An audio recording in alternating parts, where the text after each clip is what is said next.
Voilà. Bonjour Marion Maréchal, vous êtes vice-présidente de Reconquête, on va parler de ce parti dans un instant. Mais d'abord le Rassemblement National, Jordan Bardella a été élu à la tête avec un score écrasant, 84,84% des voix. C'est la ligne identitaire du RN qui l'emporte selon vous ou pas? Je pense que c'est un petit peu tôt pour savoir quelle est exactement la ligne autonome de Jordan Bardella. Jusqu'alors, il a été, et c'est tout à fait logique, porte-parole de Marine Le Pen. Il revendique d'ailleurs encore aujourd'hui être dans la droite ligne de l'héritage et des idées, des propositions de Marine Le Pen. Donc le changement dans la continuité. Voilà, c'est le temps qui nous indiquera si vraiment il a une ligne qui lui est propre et une stratégie qui lui est propre. Vous en doutez? Je ne sais pas. Je ne sais pas. Moi, je m'en tiens à ce que je vois de l'extérieur et à ces déclarations. Ce que je constate, en tout cas, parce que je l'ai écouté attentivement chez vos confrères de TF1, c'est qu'en revanche, et je trouve que là, pour le coup, c'est regrettable, il reste dans l'idée que le Rassemblement national peut gagner seul et qu'il n'y a pas besoin d'alliance ou de coalition pour pouvoir atteindre le pouvoir. Je pense que c'est une erreur, dans la vie en général, mais en politique en particulier, c'est le moins qu'on puisse dire, que lui, avec Marine Le Pen, ont d'ores et déjà refusé cette idée de coalition lors des dernières législatives. S'il y avait dissolution, j'en conclus qu'il refuserait de nouveau. Et c'est regrettable parce que je ne sais pas si vous avez eu l'occasion de voir cela. Il y a eu un sondage récent qui est sorti qui montre que s'il y avait une union, une alliance des différentes droites, on pourrait arriver à être le premier bloc au cours de ces législatives, alors même que divisés, nous ne serions que les troisièmes. Voilà, donc en tout cas pour ce que j'en ai vu, de ce point de vue-là, une petite déception quand même. Sur l'affaire Grégoire de Fournas, ce député RN qui a lancé à l'Assemblée la phrase qu'il retourne en Afrique destinée au député Bilongo, est-ce que ça vous étonne, le bruit qu'il y a eu autour, l'affaire qui en a découlé? Oui, ça m'étonne parce que je vois là une manœuvre, enfin ça m'étonne, non, venant de l'extrême gauche et du gouvernement, j'y vois une grande manœuvre de manipulation et de diversion qui consiste en fait à intimider tous ceux qui veulent poser un certain nombre de questions sur la politique d'immigration. Moi, je vais vous dire, je n'aurais même pas concédé d'ailleurs comme Marine Le Pen une maladresse parce que je ne vois pas ce qu'il y a de maladroit et encore moins évidemment de raciste à dire que des clandestins africains ont vocation à retourner en Afrique. Si on raisonne comme cela, eh bien immédiatement on s'interdit évidemment toute réflexion et toute j'ai envie de dire exigence vis-à-vis de la politique d'immigration. Est-ce que la stratégie de diabolisation de Marine Le Pen est mise à mal par cet incident? Moi, je pense qu'il y a un leurre à imaginer qu'on peut se dédiaboliser par soi-même. Voilà. La diabolisation, c'est une stratégie de l'adversaire pour pouvoir vous délégitimer et vous affaiblir sur le plan politique. Donc il est évident, et peut-être cela leur servirait-il de leçon, que ce n'est pas en cherchant à diaboliser l'autre, comme un certain nombre de Rassemblements nationaux ont pu le faire d'ailleurs pendant la campagne vis-à-vis de Reconquête, qu'on peut espérer se respectabiliser, s'embourgeoiser, si je puis dire. Et on voit bien qu'immédiatement, dès que l'occasion se présente, la NUPES, avec qui parfois ils ont un certain nombre de rapports ambigus, immédiatement en profite pour faire des manipulations grossières, parce qu'en plus, il a été avéré, attesté, y compris d'ailleurs par le bureau même de l'Assemblée nationale, qu'il n'y avait aucun caractère raciste dans cette interpellation et que ce député en question visait bien le bateau de migrants et non pas le député en question. Et je note d'ailleurs, c'est assez intéressant aussi de voir les réactions au sein des Républicains, de constater que Bruno Retailleau, pour le coup, a été plus courageux qu'Éric Ciotti, puisqu'il n'a pas hurlé avec les loups. Donc c'est amusant aussi de voir la manière dont un certain nombre d'élus se comportent aussi face à l'intimidation et face au politiquement correct du moment. Les relations ambiguës du RN avec la NUPES, c'est quoi? C'est le vote d'émotion de censure? Vous ne l'auriez pas fait? C'est que je pense qu'il y a une espèce de... Moi, je me souviens, parce que je l'ai vécu en interne déjà à l'époque, quand j'étais au Rassemblement national avant de le quitter en 2017, une espèce de fascination, répulsion, cette idée que par une forme d'anticapitalisme, de défense des classes populaires, il y aurait des choses à faire avec la NUPES. Or, force est de constater, c'est que s'il peut y avoir des constats communs, notamment par exemple sur les défaillances de l'Union européenne, entre autres choses, très souvent les solutions ne convergent pas. Et c'est vrai qu'à travers cette idée de motion de censure, on voit bien qu'il y a parfois plus de prévention à faire des choses avec les Républicains ou avec certains Républicains qu'avec la NUPES. Bon, c'est juste à relever. Encore un mot de Jordan Bardella. Vous avez Louis Alliot, son concurrent malheureux pour la présidence du RN, disait mais lui, il a une stratégie plus identitaire et peut-être plus encline à l'union des droites, notamment avec Reconquête. Vous y croyez? Vous avez des contacts avec Jordan Bardella? Une fois de plus, moi je m'en tiens aux déclarations publiques qui sont faites. Je n'ai pas eu ce sentiment, je n'ai pas vu d'éléments qui sont allés dans ce sens et je le regrette et je le déplore. Moi je crois que là, je ne veux pas commenter ça dans le détail, mais je pense qu'on est surtout face à des stratégies de positionnement pour se différencier en interne. La réalité dans cette élection de présidence du RN, on voit bien que c'était surtout une différence de parcours et d'incarnation que véritablement de ligne, puisque les deux se revendiquaient, si je peux dire, du marinisme et dans la continuité du marinisme. Donc une fois de plus, on verra dans le temps ce qu'il en est. Ce qui est sûr, c'est qu'avec Reconquête, nous avons des différences de points de vue avec le RN, notamment sur les questions économiques, par exemple, mais pas seulement. Donc l'idée maintenant, c'est de travailler, et nous n'abandonnerons pas cette idée, à ce que demain, la droite au sens large, RN compris, puisse arriver aux affaires après avoir perdu 3 présidentielles face à la gauche et au centre-gauche. Donc j'espère que Jordan Bardella fera partie des acteurs qui sauront raison garder sur ce sujet et qui feront évoluer les postures d'hier. Et vous continuez à plaider cette union des droites auprès de votre tante Marine Le Pen ? Je continue de plaider l'union des droites en général avec l'ensemble des responsables politiques, qu'ils soient du RN ou qu'ils soient pour certains des Républicains. Alors je sais qu'aujourd'hui tout le monde... Vous n'avez plus de contact avec elle ? Non, mais moi je ne vais pas vous raconter ma vie personnelle. J'ai des contacts avec un certain nombre bien sûr de responsables politiques, y compris au RN, ça paraît tout à fait logique, bien sûr. Maintenant, je vais vous dire, aujourd'hui tout le monde nous rit un peu au nez avec cette histoire d'union des droites parce qu'on semble être les seuls à les crier dans le désert.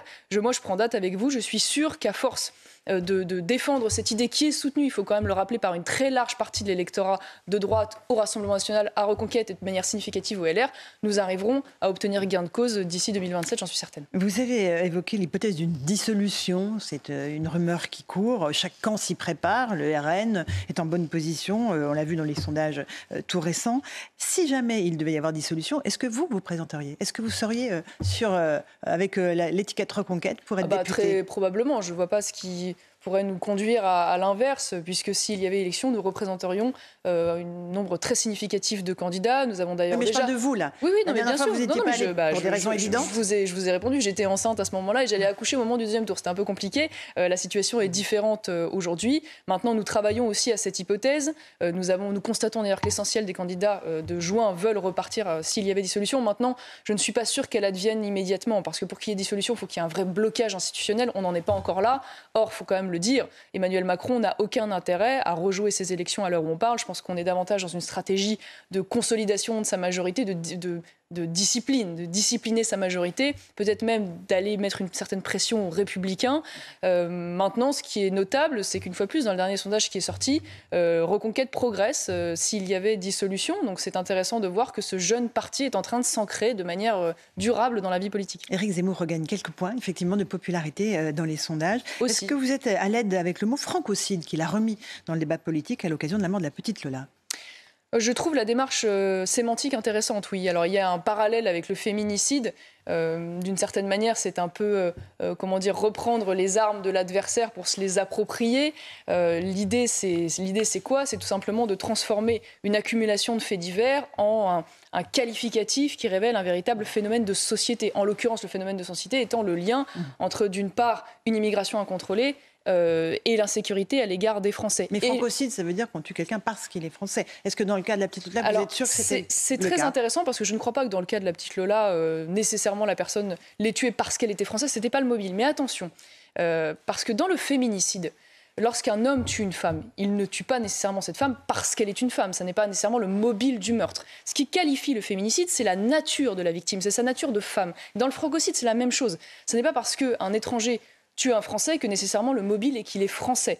La qualification vient du fait que la nature de cette victime est d'être de nationalité française. Donc moi, je crois que c'est ça qui est intéressant. Et force est de constater que oui, aujourd'hui, l'immigration entraîne de plus en plus de problèmes d'insécurité à l'égard des Français, non seulement des meurtres, mais on pourrait étendre aussi à des viols. On a encore eu récemment un certain nombre d'exemples, par exemple à Nantes, avec cette femme qui a été violée en pleine rue par 3 clandestins soudanais. L'affaire dramatique de la petite Lola a révélé toutes les affaires, a rappelé toutes ces affaires liées à des OQTF non appliqués.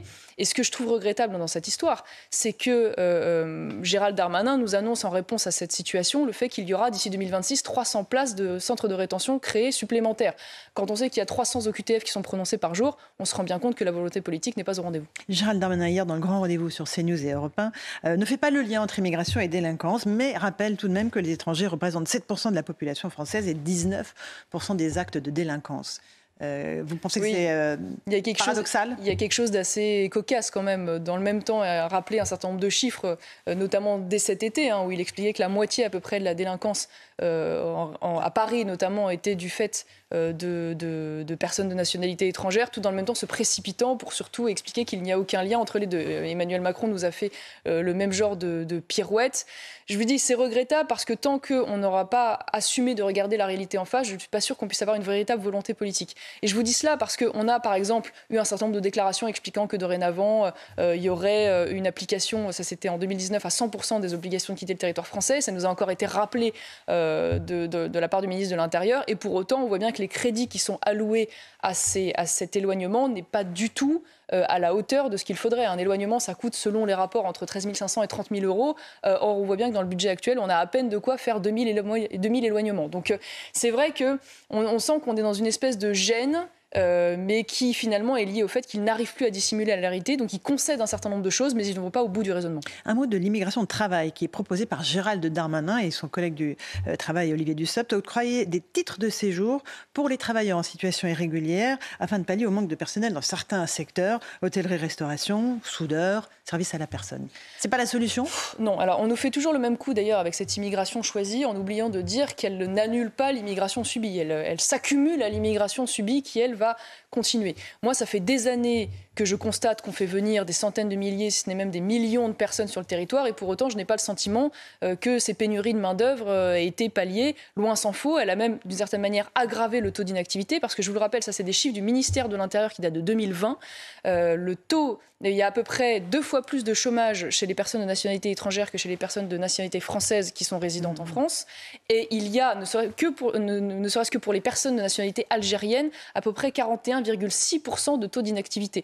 Donc on voit bien qu'en fait, cette idée, cette illusion qu'une immigration de travail viendrait combler les pénuries, notamment dans le système de restauration, est un mensonge et une erreur fatale, d'autant plus grave qu'on reste dans cette logique qui, moi, je trouve dramatique, de spirale à la baisse sur les salaires, puisqu'on voit bien que l'idée derrière, c'est de ne surtout pas chercher à rehausser les salaires pour que les Français puissent vivre dignement de ce travail et donc y postuler, mais aller chercher, pour reprendre un terme assez connoté, une armée de réserve. Voilà. Et je pense qu'au regard des difficultés de pouvoir d'achat des Français actuellement, on ferait mieux de se pencher sur la question de savoir comment on rend du pouvoir d'achat aux Français à travers les salaires, notamment à travers la baisse des charges. Mais comment on explique qu'il y ait 2,3 millions de chômeurs dans notre pays et donc qu'il y ait tant de postes vacants ? Peut-être même davantage d'ailleurs, selon un certain nombre de chiffres, pour les raisons que je viens de vous évoquer. Alors, je pense qu'il y a deux phénomènes en parallèle. Les jobs les plus durs, vous allez me l'accorder, sont faits par des immigrés. Agents de gardiennage, 28%. Ouvriers non qualifiés du bâtiment, 27%. 22% des cuisiniers,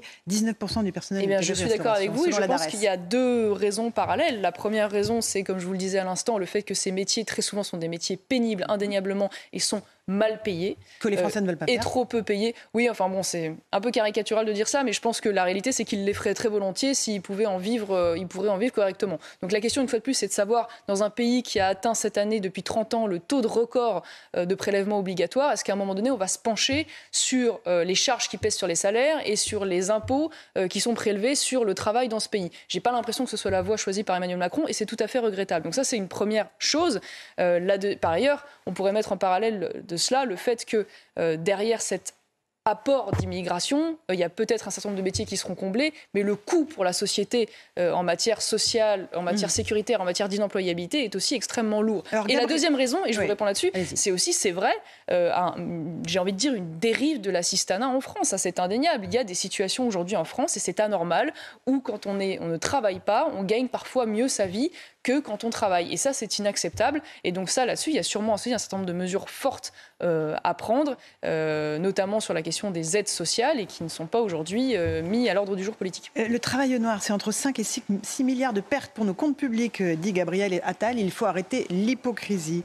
Est-ce que ce n'est pas la solution ? Justement, de quoi le travail au noir, de légaliser ceux qui sont payés au noir aujourd'hui. Ah oui, mais si vous continuez, comme ça, voilà. Mais c'est dramatique si vous voulez de raisonner comme ça, parce que d'ailleurs, c'est plus ou moins les pistes qui sont aujourd'hui en effet réfléchies par le gouvernement. Ce qui est incroyable, c'est d'imaginer qu'en régularisant, on va soudainement régler les problèmes d'emploi en France. Tout ce qu'on va faire, c'est créer un appel d'air supplémentaire à l'immigration. On va avoir de nouvelles personnes qui vont tenter leur chance, parfois au péril de leur vie, pour arriver sur le territoire, qui vont travailler de manière clandestine dans l'espoir d'être régularisées.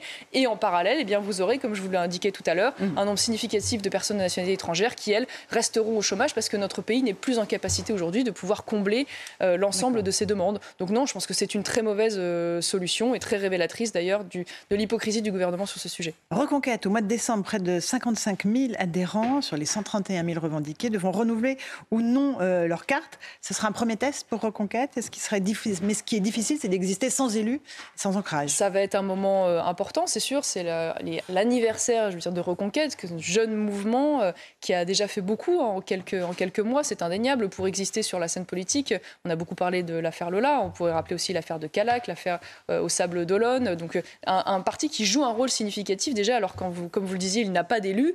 Le fait de ne pas avoir d'élus n'est pas quelque chose de rédhibitoire, il faut quand même le dire, et je suis bien placée pour le savoir lorsque j'étais à l'époque au Rassemblement national. Donc je ne crois pas que ce soit rédhibitoire. Maintenant, à nous d'être inventifs, si je puis dire, et force de proposition sur le fond pour exister jusqu'aux prochaines échéances électorales. C'est dur à dire à 8h20 du matin. Et donc à vous d'entrer dans la bataille électorale et de vous présenter.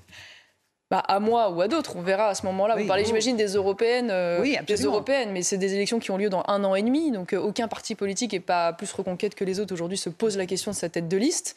On fera ça mais en vous temps choisiriez voulu. Quoi, les européennes ou d'être député en France? Et d'abord autour d'un programme. Le député en France, tout dépend s'il y a dissolution ou pas, à quel moment. Donc ça, c'est les échéances qui s'imposeront à nous. Ce qui est sûr, c'est qu'en tant que l'une des dirigeantes de Reconquête, il m'apparaît normal que je parte aux élections, ne serait-ce que pour montrer l'exemple.